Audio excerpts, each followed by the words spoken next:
Hi, everyone. Welcome and thank you so much for joining me for today's small business development presentation, Confidently Telling Your Story. The Duluth Chamber is grateful to provide this offering free of charge to our chamber members, thanks to the generosity of our sponsor, Lake Superior College. So before I go ahead and introduce our speakers, I would like to first invite Daniel Fanning, the Vice President of Institutional Advancement and Government Relations, up to say a few words on behalf of their series sponsorship. So thank you so much, Dan, and take it away. Good morning. Thanks, Chris. Thanks, everyone, for joining us. I'm going to keep my remarks brief. Just want to, first of all, thanks, Chris and the team at the Chamber for organizing this and putting this together. This is right up the alley for Lake Superior College, both as a proud chamber, as the board chair now, but also just as a chamber board member and as a chamber member at Lake Superior College is proud to partner with the chamber to offer this. It's community and it's education. It's two things we care deeply about. And frankly, I'm biased and they didn't ask me to give them an endorsement, but I'm happy to voluntarily say that I've worked with Kevin and Annie in the past. And if you see some of our ads on TV, that's their great work. So they are phenomenal. I look forward to hearing from them and just really proud that we're part of this. So thanks for being here. Thanks, Dan. And thank you so much for your sponsorship in 2022. And we're looking forward to the whole series throughout the year. So at this time, I'm delighted to introduce our two speakers today. We have a husband and wife duo. It's Harala and Kevin Jacobsen. Annie serves as the president and director of strategy at Story North Productions. She's been spending the last 12 years working in business, nonprofit, schools, and local government. And then, of course, Kevin Jacobsen is the founder and creative director of Story North Productions. And he's an award-winning storyteller who has invested 20 years in the television news business. So together, I'm excited to learn their trade secrets to interviews, presentations, and all of that good stuff that can really enhance your business. So thank you, Annie and Kevin, and please take it away. Awesome. Thank you so much. We're going to pop up the presentation screen here. So give us just a quick moment. While he does that, I just want to thank Daniel for his comments and Chris and Lori and all the chamber staff for your support. We're excited to be here today. I'm pulling up this. Oops.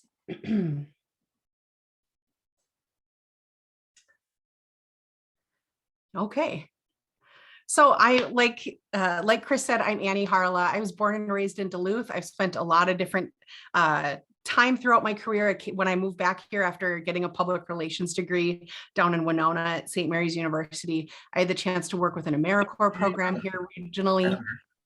And then, I'm hearing a little bit of feedback. So maybe if we just want folks to thank you, just want to double check.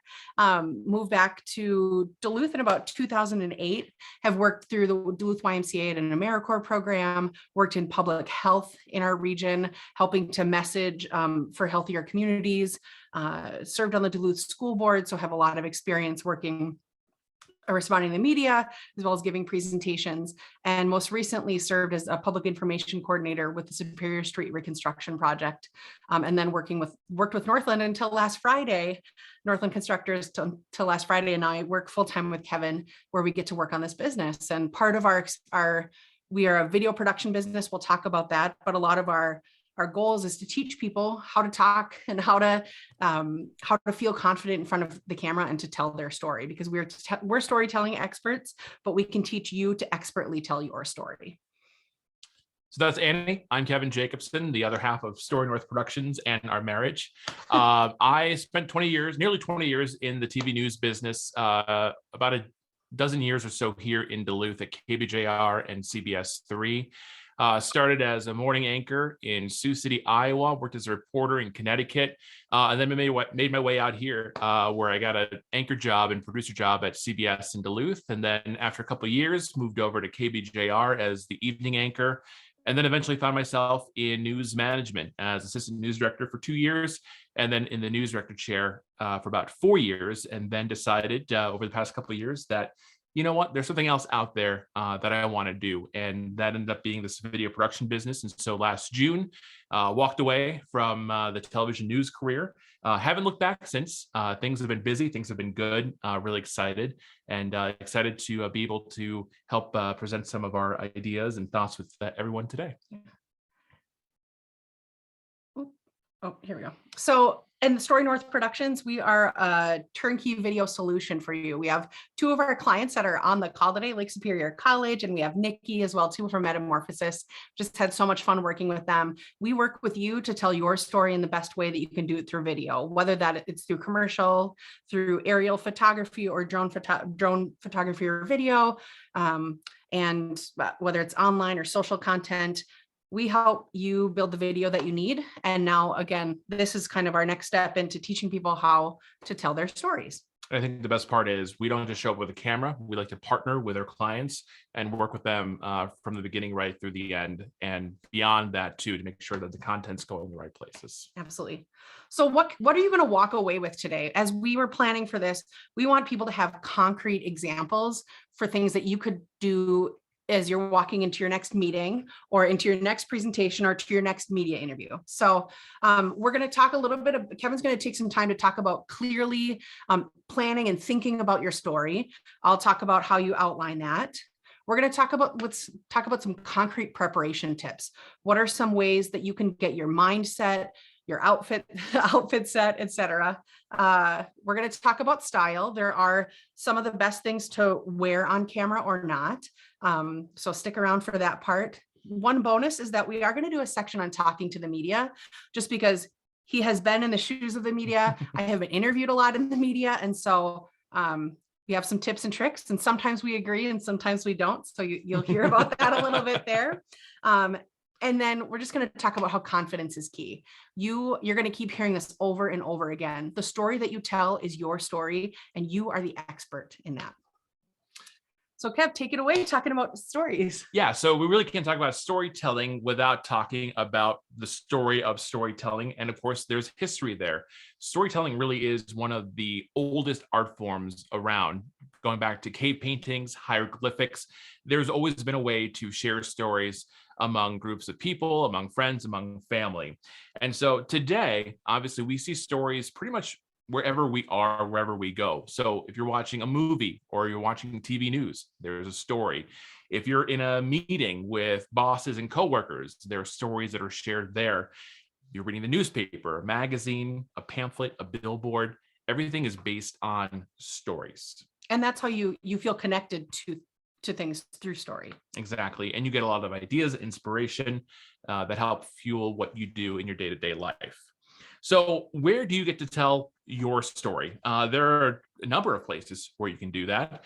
One of them, a presentation like we're doing right now. You've already heard a couple of stories. You heard Annie's history about her careers and how long she's been in Duluth and the fact that she was born and raised here. My story of being in TV news for nearly 20 years. Those are stories. So presentations, definitely one of them. A couple other thoughts, television news interviews, sharing your story with a reporter to share with the viewers at home. That's always storytelling. Social media, when you post an Instagram post, a Facebook post, a Twitter post, those are all stories. They're short, but they're stories. Obviously, if you go to a job interview, and you're trying to get that awesome job with lots of money and a good position, you're going to share some stories about your past and what has made you successful in those past positions. And then sales pitches. If you are a salesperson, whether it's a car dealer, whether you are selling insurance, you're selling advertisement, you're going to use storytelling to help make those sales pitches and get that ad buy. At the foundation, at the base of every story, you have the building blocks for a story. And there are a couple of different ways you can look at it to help shape your story. One of those ways. Can I just pause? Yes. So Kevin, just so folks know, Kevin is a dual citizen of the US and Denmark. I'm a little bit surprised this wasn't a Lego picture, because he likes to fit everything together as Legos, but that's my little side note. I did start with a Lego picture and then I went to these blocks. Okay, well, proud of you for holding back on your love of Lego, but just a good thing. So talk to us a little bit about those building blocks and some of those different areas you can do that. Yeah, so some key elements when it comes to storytelling. The first one, 5W1H. No, that is not the latest strain of COVID or sickness. It is the 5 W's and the 1H, the who, what, where, when, why, and the how.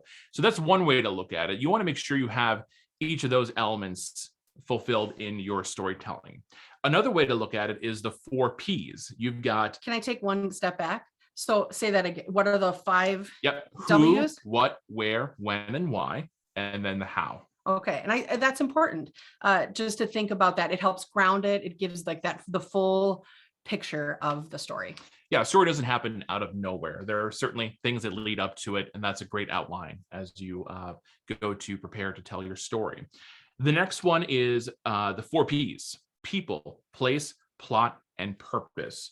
Kind of goes along with the 5 Ws and the 1 H, but this might be a more simplistic way to look at it. You want to have your characters, you want to have your location, you want to have what the plot, what's the climax, what's the point of the story, and then obviously the purpose as well. So you're going to say, I saw a group of people in the frozen aisle at the grocery store the other day and saw people fighting over cauliflower, and I grabbed the cauliflower and ran away. And what a great day. So you talk about the people, you talk about the place, you talk about the plot, and you talk about the purpose. Exactly. Some other things to keep in mind when sharing your story. Obviously, you want a beginning, you want a middle, and you want an end. Those need to be clear in your storytelling process. You don't want to start with the end and then go to the beginning and then the middle. You'll lose people in that. And then finally, one big part of storytelling is having the emotion and the conflict when it comes to storytelling. Some people may shy away from that. Why does there have to be conflict? Well, as Annie just kind of shared with that story, if I tell you that I went to the grocery store today, period, you're going to be like, well, so what? Who cares? Cool. There's no story there. I did that too. But if I went to the grocery store and I saw people fighting over cauliflower and go home to tell Annie that, that's a story. She wants to know more. She's already hooked at that point.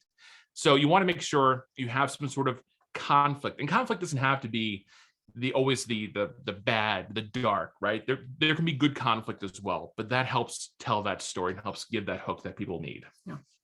So when you take these and you're pulling those together, you're going to have to organize them in a way that is coherent and cohesive. And so I go back to when I had a chance to teach middle school in Chicago back in 2007, and we talked a lot about the 5-paragraph essay. If any of you have kids that have gone through middle school, you probably walked through the 5-paragraph essay, but it's actually something just throughout life that I've realized is a very key way to, so you're hearing our dog talk to us in the background. She loves to chat. She's sharing a story as well. She's sharing her own story, which is pay attention to me.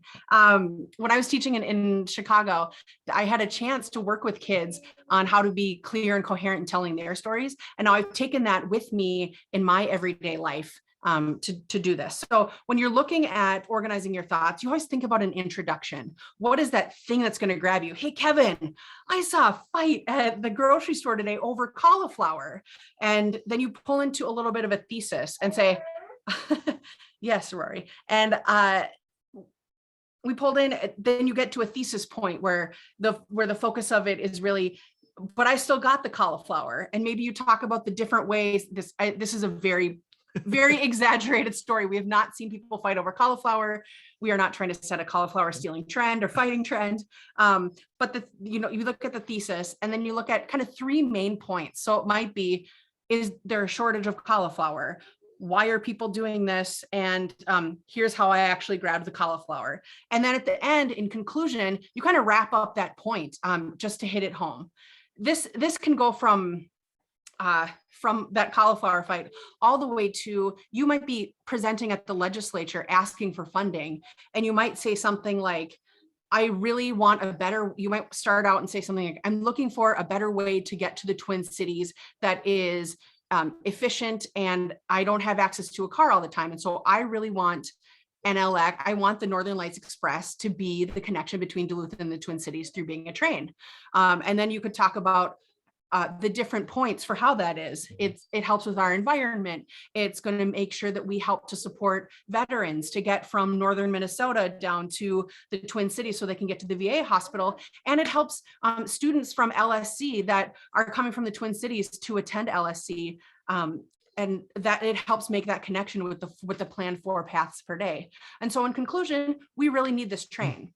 So you watched me talk about it from cauliflower. Now you just watched me talk about it in an organized way through the Northern Lights Express. I think that as you're planning and you're going into a presentation or you're going into a job interview, thinking through the chronological ways that your stories run is a really helpful way to engage people. Absolutely. And so as you're heading in to telling your story, you're going to need to practice. So Kevin and I a little bit begrudgingly, Kevin very excitedly wanted to practice this morning. And so we did. We practiced telling some of the stories that we're telling today. You want to be able to rehearse and have time to rehearse, go through maybe the bullet points you've written down, find a family member and say, look, I need 10 minutes of your time, want to practice this. Can you give me some feedback? That's going to help you be more confident when it comes to the actual presentation, whether it's in person, on camera, for a reporter. You know, in advance of a job interview or a media interview, I've called people that are smarter on the topic than I am, or have done interviews in the past, and have asked them to listen to me, to ask me hard questions. And that's been really helpful too, to find ways to coherently tell that story. Yeah. Also, in preparing your mind, you are the expert. You know, I'm not going to be able to speak on behalf of Kevin being a dual citizen of the US and Denmark, especially at the beginning of our relationship. I couldn't do that, but Kevin sure can. I can't speak to being an anchor in the news, or I could talk about being the wife of a news director, but not actually about him. So I'm not going to speak on his behalf, just like you are the expert of your own story. And then you also need to take on the tone of the presentation. You take on the tone of the presentation in ways that, if it's something funny, it's okay to make it lighthearted. You know, Kevin and I could have come into today and made it very somber and a little bit more focused on, okay, well, this is the best way to tell your story. But we know that storytelling is all about being engaging. And so we wanted to find engaging ways throughout today to tell our stories that are in a thorough and effective way.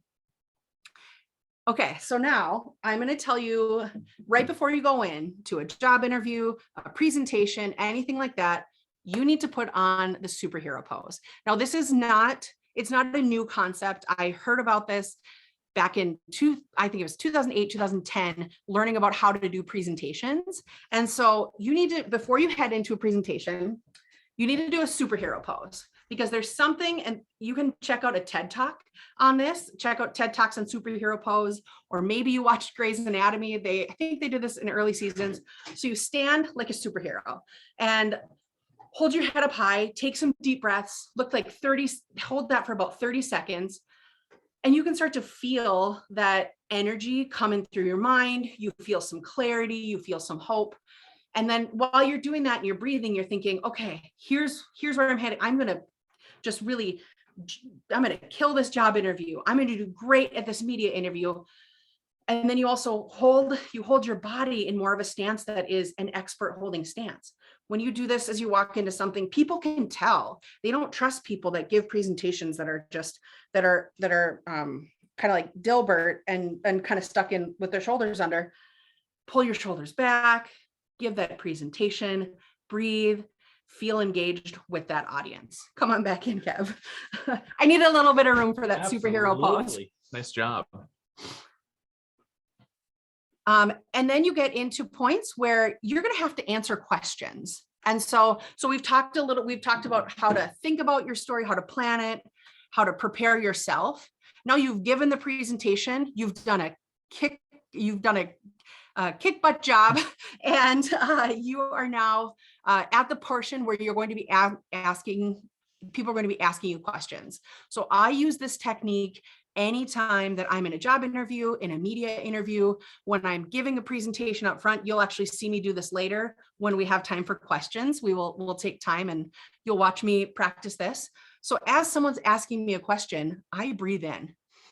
Breath is something that we forget so often. We need to be grounded as experts in what we do, and breath is some of the most grounding work that we can have. So when someone is asking me a question, like we'll have Kevin pretend he's a reporter, and Kevin will ask me a question and I will take a deep breath. So when you were at the grocery store and you saw this fight break out over cauliflower, how did you feel? So you watch me breathe in. While I'm breathing in, I am thinking about what he's asking me. And it helps me think more about it. So he asked me the question. I breathe in while I'm listening. And then he asked me the question. I breathe in as I'm listening, and then I restate the question. So Kevin, can you ask me that question again? When you were watching people fight over this cauliflower at the grocery store, how did you feel? when I saw people fight about the cauliflower, first I thought it was ridiculous. And second, I laughed. And then I ran and caught the cauliflower. So you heard me. You saw me, hopefully I tried to be exaggerated. I breathed in as I listened, and then I restated the question.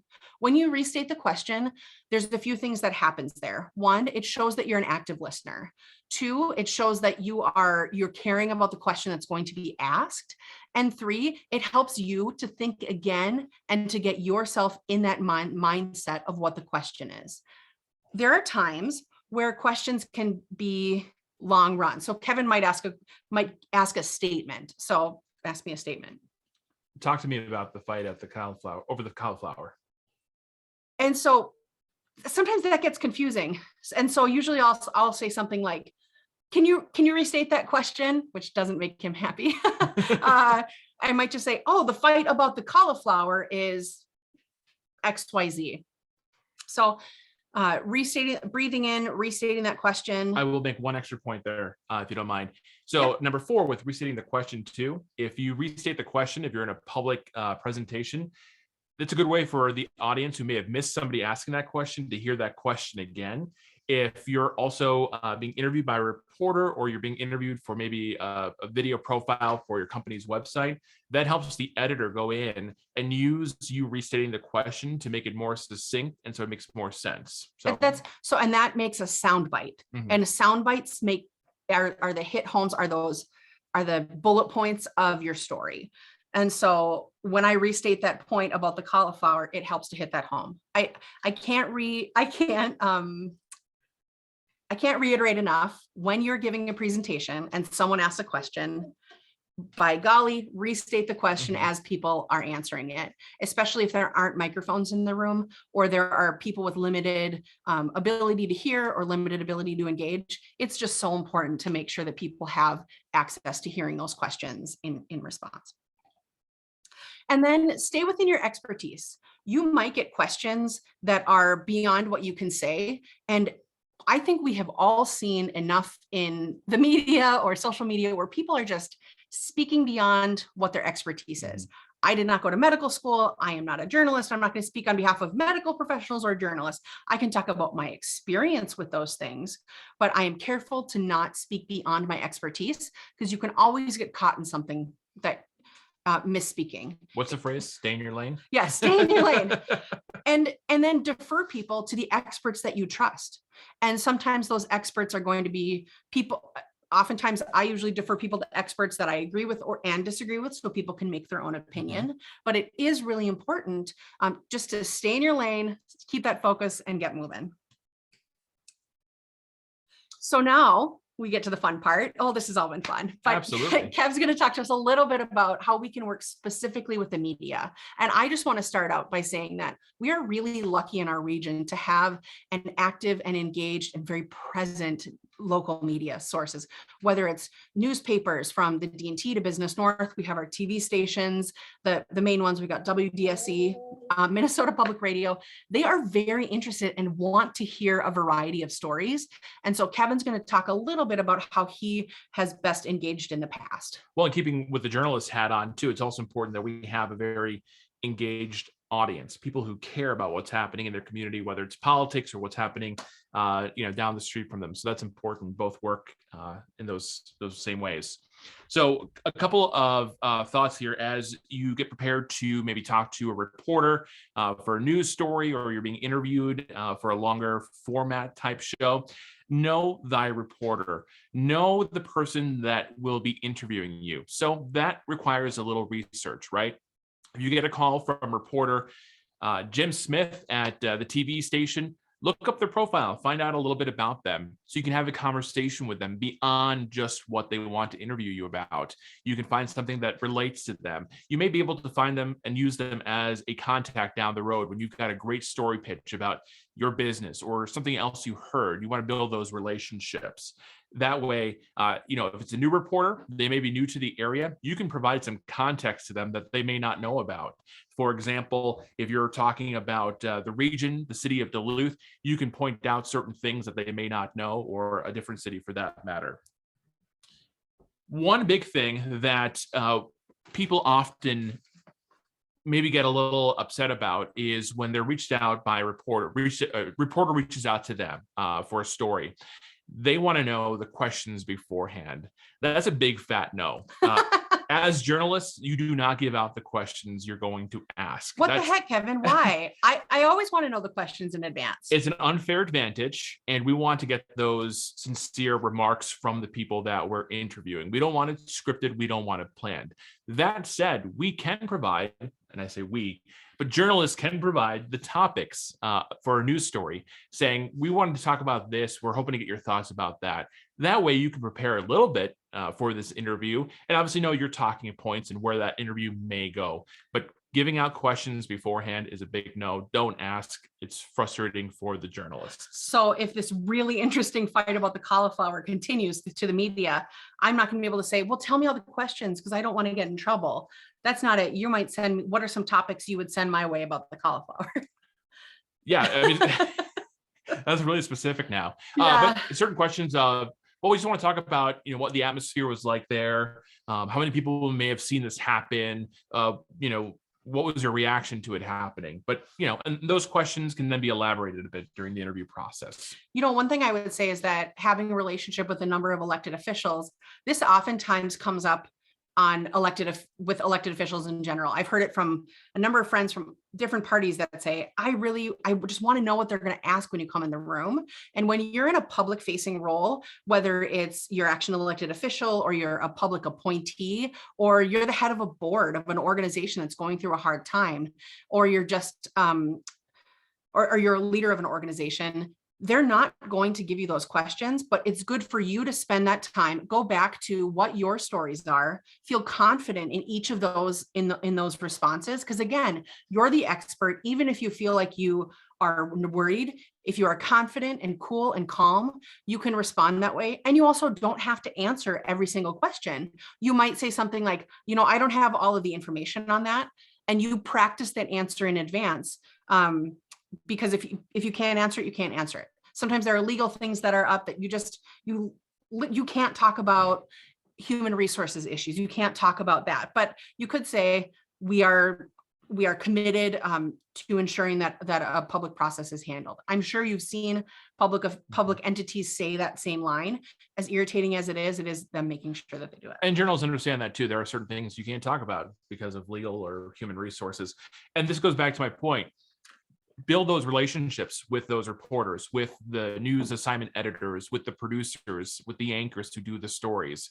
You have a better relationship that's founded on trust. You can then have a little more leeway with maybe getting some information or having a better idea of what you're walking into for an interview. And oftentimes those reporters or anchors have beats that they cover. Mm-hmm. So there's somebody that's going to cover the Port of Duluth. There's somebody that's going to cover education or business or city council or local businesses. And you'll start to notice, because it's good to engage in the local media, who's actually doing that. So don't be afraid to reach directly out to that reporter. If you see a story that has something to do with something and say, hey, I have additional comment on this, or thanks for covering this, it helps to build that relationship back and forth. So the next thing is something that always irked me as a journalist for the nearly 20 years I was in the business. And that's when people accuse the media of having a narrative or having an agenda. So flat out, yeah, there is a narrative, there is an agenda. But that's the whole point of storytelling. A story has a narrative. So when there's a news meeting in the morning and the journalists are sitting around the table saying, hey, we got to do this story today. What's our angle? Well, let's say the Port Authority is getting $500 million from the state capital. That'd be great. Right? That could be a feasible thing that happens. Well, sure. The story is they're getting $500 million. There are a couple of different angles to that. So what's that money going to be used for? Who may be losing out? And what does that impact the people who maybe wanted to have that money as well?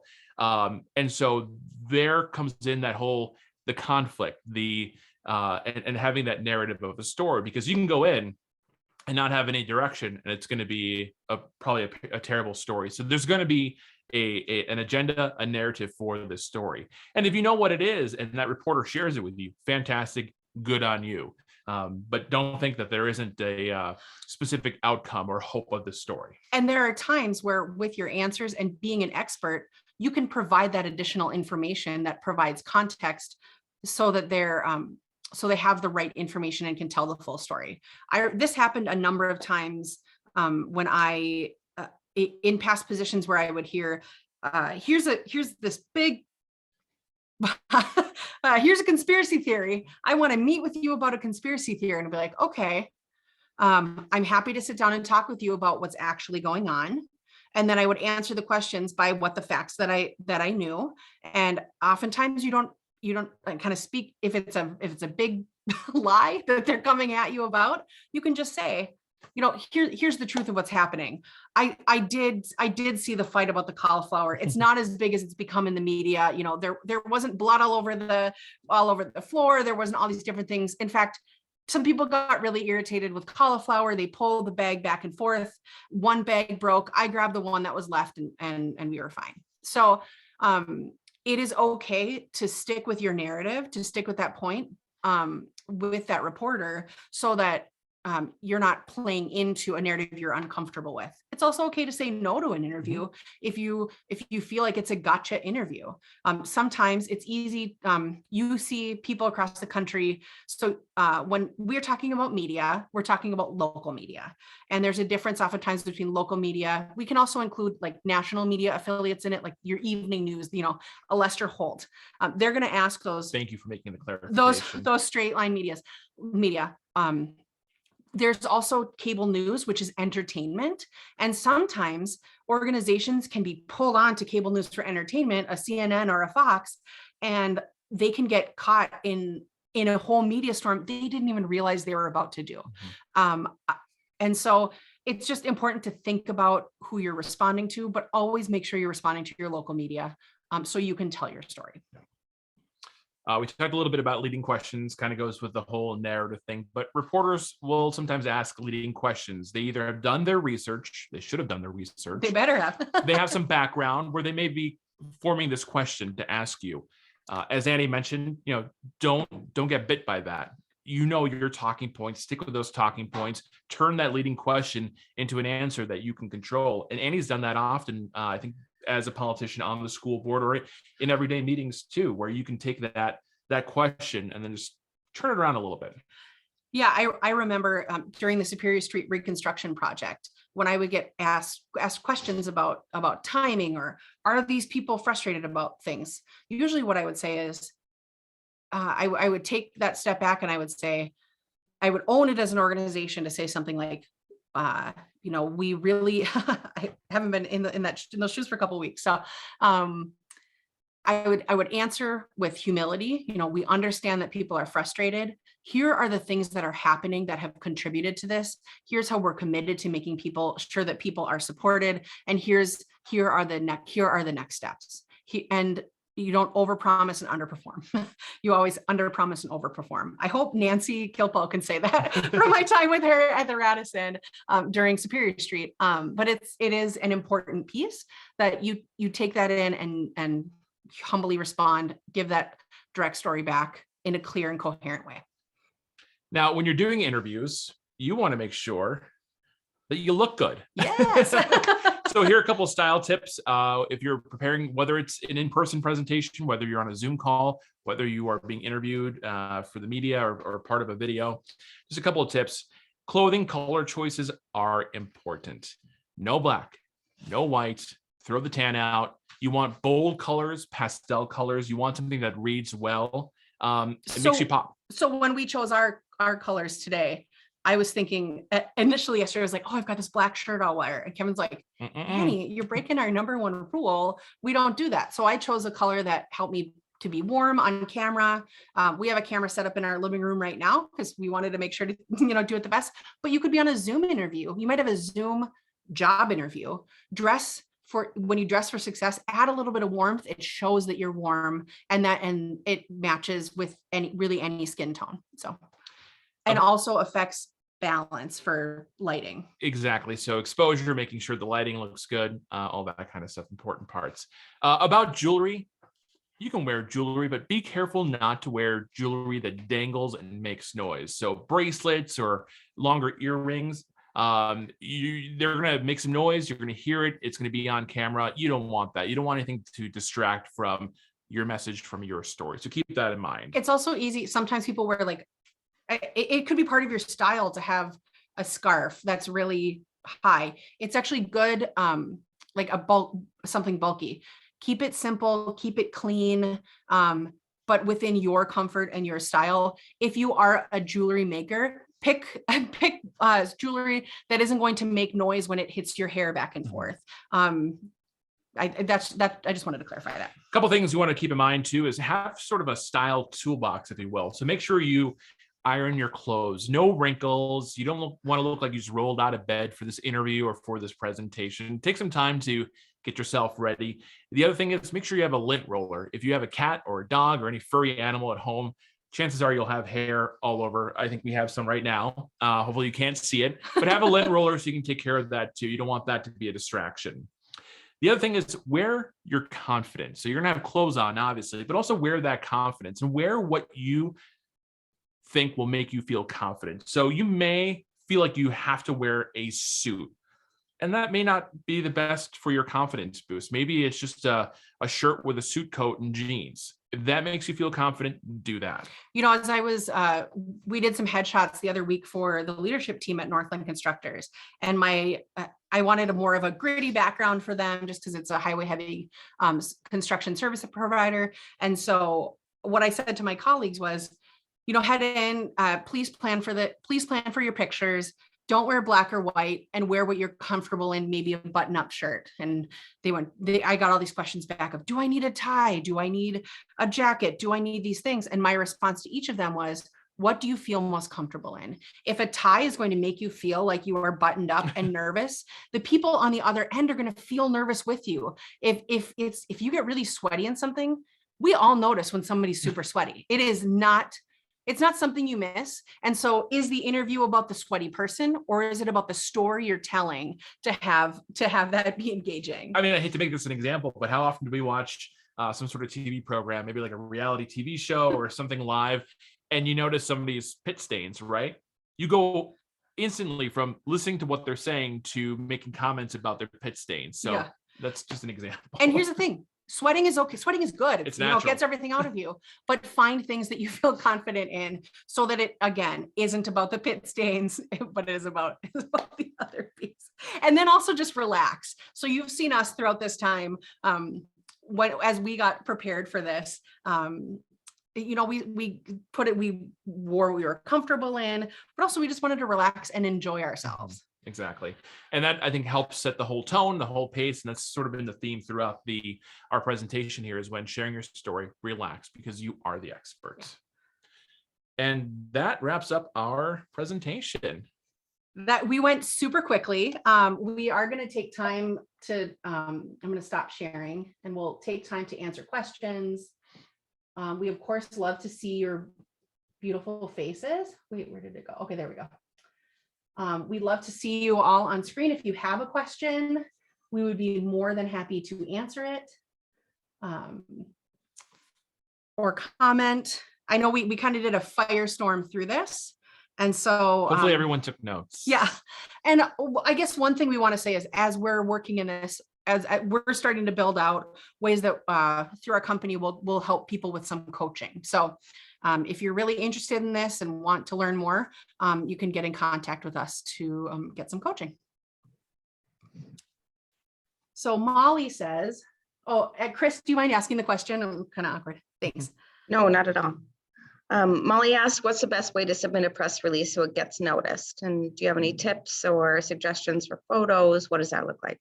Yeah, so I'll take this one and then you can add on to it. But when it comes to press releases, your press release is just one of dozens upon dozens upon dozens. There may be another dozens in there somewhere that newsrooms get each day, right? So you need to make yours stand out above the crowd. So a couple of thoughts. A press release is going to be a press release. You're going to have the information in there. You're hopefully going to share some sort of images. You're going to share some sort of video, hopefully. Hopefully you're going to share the opportunity to be able to present yourself for an interview if the story warrants that as well. Follow-up calls can help to the right people. So you send out that news release. You may want to call later that day and say, hey, I just sent the news release, wondering if you guys might be able to cover this. chances are the TV station or the newspaper will say, look, it's on our agenda, it's on our calendar. We can't guarantee. There's probably going to be breaking news and we may not make it. That way, if that happens, you can always present an alternative too and say, look, totally understand that. We can make ourselves available if you need us. One thought also, depending on what the topic is, if it's more of a feature, more of a fun type thing, don't forget about the morning crews out there. They have 2-hour morning shows to fill and they're hungry for content. And so you don't always have to email it to the news assignment desk or to a reporter. You can send it to the morning team and say, hey, look, we got this fun event coming up, hoping you guys might be able to provide some coverage for it. So that's an idea as well. I think, make sure that it's timely. So you don't just send something that's like, there's snow fell today, tell your story in that press release. So we saw this weekend, the city of Duluth did some great coverage and promoted that Red Bull event. It was action packed and they had a story to tell through that. Make sure that your press release has that story to tell and they're interested to do it. In other times, I've heard of people sending a press release on a Monday and saying, here's the news, but we'll talk about it on Thursday. No. As soon as you send a press release, you need to have times available that day to respond. And then one other thing is, I remember as Kevin's wife, while he was in the news, I would get messages from my friends making sure that I pushed Kevin to tell stories. And my response was always, we are separate people. I do not push I do not have an agenda within the newsroom. Contact him. And don't send that reporter 3 messages on Facebook throughout the day and 7 phone calls. If your story is not going to be covered, it's not going to be covered. So you might be able to respond and say, hey, I know you weren't able to make it today. Can I send you some pictures that you could put on your website that is about it? Because oftentimes things land on the web. And going back to what we mentioned before about building those relationships with different members of the media, reporters don't make a lot of money in this town. And so if you call them up and said, hey, I want to take you to coffee, learn a little bit more about you and talk about how we can maybe work together, try it. It's worth a shot. They're not going to say no to free coffee. But don't go further than that. Right. There were times where someone would send Kevin you got sent a gift card that you sent back because you're like, I can't, you can't pay me to do the news. Right. I need to do that. But a cup of coffee is build a relationship. Building relationships is super important. Yeah. I hope that answers your question, Molly. Yeah, that was a good question, Molly. She said, thank you. I see a few on video here, so I'm gonna go through and name you one at a time. If you have a question or you can go ahead and pop on audio, that would be great. So Nikki, I saw you first. Do you have a question for Kevin or Annie? Oh, no, I just wanted to thank them. They do a great job. They did a great video for our company. So I would highly recommend them. And they're just really fun duo with just great experience. So just an endorsement. What a nice thing to say. Thank you. Amber, do you have a question? I don't have a specific question either, but I would love the contact information to connect with you guys in the future. Such great information. Thank you. Absolutely. That is something that I can follow up with too in an email after this with the recording and maybe the slides. Is that comfortable for you? Yeah, we'd love to send along the slides. It's kind of a quick hitter, but sometimes this stuff feels really basic, but it gets ingrained in us that it took us a while to break apart how we actually have told our stories. And we're like, oh, okay, it does take a little bit more. That's how it goes. Yeah. Yeah. Perfect. Anyone else have questions? You're welcome to pop on video or type it in the chat and we can go ahead and get it answered for you before we close out. If there's not a question, I'm going to just add one thing, that no story is too small. Sometimes you think that a story has to be about a huge wave crashing on an ocean, but Boyd Hoopert from the Twin Cities in Care 11 does these land of 10,000 stories about when Milo Amundsen was driving around ads on his bike. Reporters and news media, they shop at the grocery store with us. Hopefully they're not fighting over cauliflower, but I'm sure they're not. they're just as invested in the community as you are, and they get to come alive when they get to tell unique stories. So don't think that the story of what you have is small. Just find a way to make it sparkle in a little way. And remember too, a lot of the times when you send out a news release or you have an event, it's great. And it may be a newspaper story. It may be a, hey, this is happening this weekend, come everyone. And so you want to really consider the visuals, especially for TV. So Annie mentioned, pictures for the website, great. If you have an opportunity, whether it's, a gathering of people at an event or something just super visual, have that as an element to help tell the story. Well, and you even see people like Clint Austin, who can make Clint Austin is a photographer at the Duluth News Tribune. That guy can make any meeting look interesting. And so help those people find the shot that is most interesting. Yeah. Hey, I have a question that I see a lot just in helping people with this. How could people, not only with their messaging, but even in their press release, get those details that are important? Because so many times you'll see somebody send like a 3-page, press release, and reporters and that, they want just those facts. So maybe you can share for people on that. And even when telling their story, how can they condense that down? Because all the things that we might feel are important isn't necessarily that important. So start with a brain dump. And honestly, back to that 5-paragraph essay. What's the thesis? What are your 3 main points? What do you really want to hit home? And then at the top of a press release, you might have the who, what, when, where, why, how. So who, you're gonna probably start out with the when and the what, but stick with, you can have a little, we could send a little, we could make a little graphic to send with this. Actually, that's a good question. Yeah. But just like list out some of those basic facts of who to contact, how to get there, and then think back to that 5-paragraph essay. What's the information? What's the thesis? Bring those 3 main points, and then what's that conclusion? And send it to a friend if you feel like it is. Maybe send it to somebody. Be like, does this interest you? What else do I need? Yeah. So does that answer your question, Nikki? Okay. Awesome. Awesome. All right. Fabulous. Well, I'm not seeing anything else. I can stay on here for another minute or two, but if you want to head off, thank you so much for attending today. Kevin and Annie, thank you so much. This was really wonderful. You provided Thanks a for lot of having us. tactical advice, and you're super engaging. So we really appreciate it. Thank you, Lake Superior College, for sponsoring, and I hope you all have a wonderful afternoon. So Thank you, everyone. Stay warm, stay safe.